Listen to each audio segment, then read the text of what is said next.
अभी तक ये था कि रिक्वेशन देने के बाद हम उनको डिपार्टमेंट को एक रेफर देते थे कि इतने लोगों को हमने इसमें से चयन करके रैंकिंग के हिसाब से और ये आपको भेज रहे हैं, आप इसको ज्वाइन कराइए।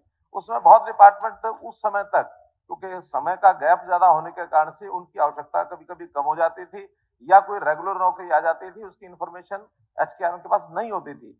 अब एचकेआरएम के पोर्टल को सीधा सीधा डिपार्टमेंट के साथ जोड़ दिया गया है कि जैसे ही उनकी कोई रिक्वेशन देरी से मानो बदलाव भी करना चाहते हैं तो एचकेआरएम को पता लगेगा।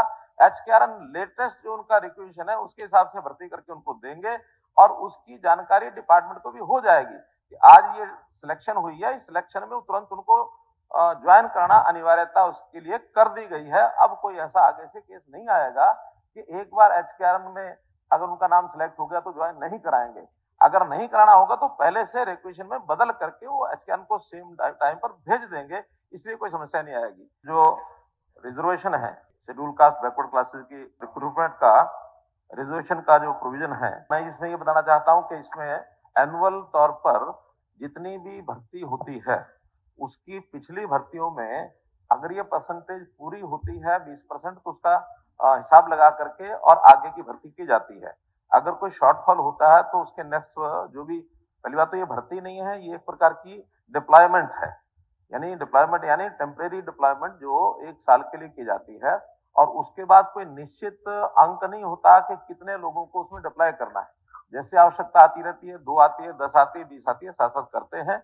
अगर पिछले में 20% अथवा 27% जो बैकवर्ड क्लास की है और शेड्यूल कास्ट की 20% से कम रहती है तो फिर उसको एडजस्ट करते हैं।